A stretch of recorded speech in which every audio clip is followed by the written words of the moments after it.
And now, this segment, we purify the mind. Doing this purification, there's no ritual. Because sometimes when we hear purification, then we think, oh, there's some ritual. No, there's no ritual. If there's any ritual, it is consistent practice, consistent alertness, consistent effort. Yeah? To put in consistent effort every day to check the mental qualities. Check what is happening in our mind. Think about it. Do you all check your bank account frequently? It depends. If you expect it to go up, then you will check. Yeah? If you don't expect it to go up, check for what? Yeah. But there are some other things we check very frequently also. We check our fridge. Yeah? It is as though the fridge after 15 minutes will just suddenly have new things, you know. We just check it, and then after that we come back, watch the TV series, and after that, when there's advertisement, we go back and check again. Hello, bonjour. Did anything change while I was away? Yeah. Did you get anything new? We keep checking. There are many things we check in our life. Yeah. We ask our children, check your homework. Yeah. When we are driving, the people sitting in our car ask us to check the direction. Yeah. We check so many things. But there's one thing we don't really check. Sometimes we check, sometimes we don't. Sometimes we forget to check. Check the quality of our mind. The first part of this series, the first one of this series, but which is actually number 6. Yeah, 6, 7, 8. This is like Star Wars, you know, different episode. So this is episode 6. Episode 6 is right effort. Yeah. Now, usually when we think of the word right effort, we think of what? We think of using our hands, put in effort. We think of putting in our time to put in effort. Yeah. So sometimes when you look at the English word, it can be a bit misleading. Yeah. But if you really think about it, effort can be mental effort. Yeah. In this case, it's talking about mental effort. Putting it in the effort to check your mind. Yeah.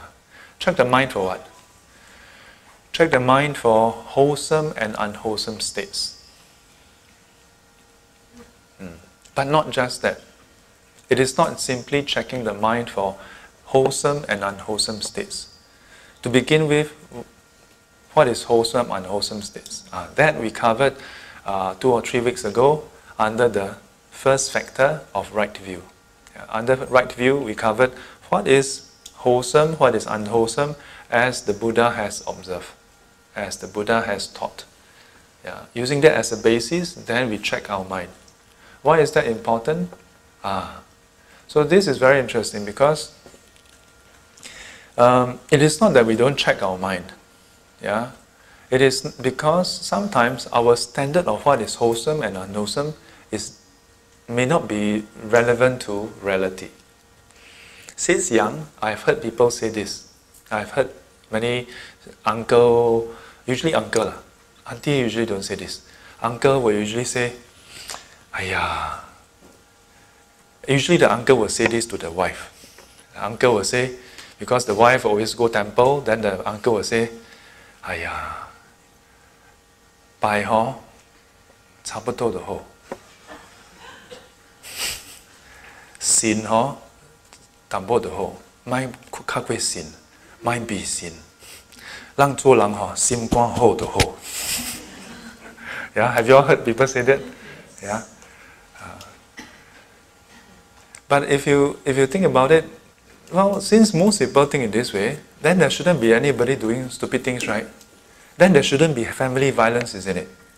Then there shouldn't be people quarreling. There shouldn't be any bad things happening in the world. But there are bad things happening in the world. Not just accidents, not just disaster, tragedy, natural disaster. No, but man-made problems.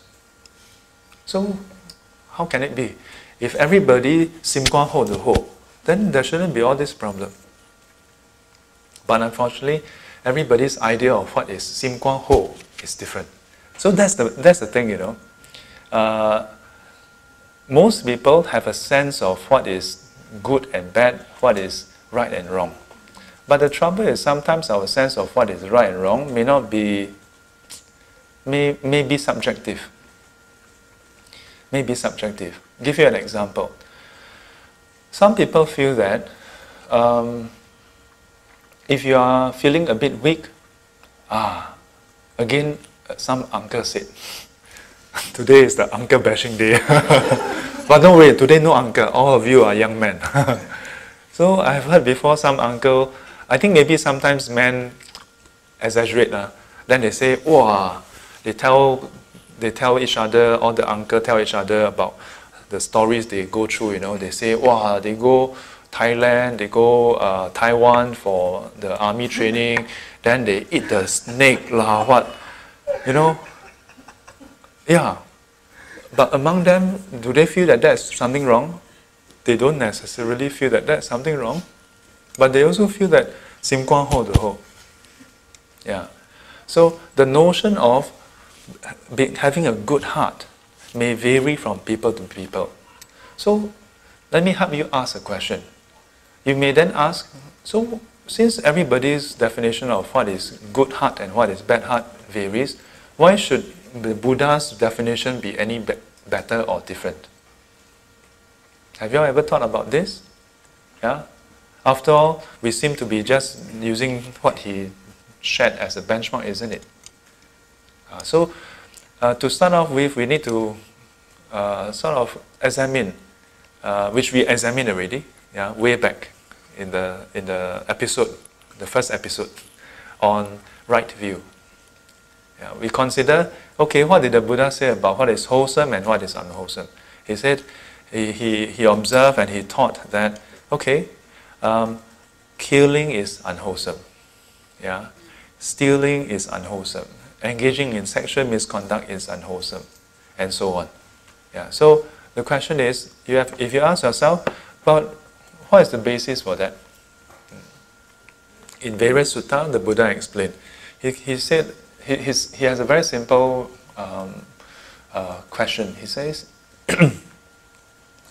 consider this: if someone were to physically harm you, if someone were to threaten your life, would that be good? No. No, very good. Yeah. We don't want harm to come to us. Neither does other sentient being. Yeah. We don't want our possessions to be taken away. Neither do others. That is the basis for wholesome and unwholesome.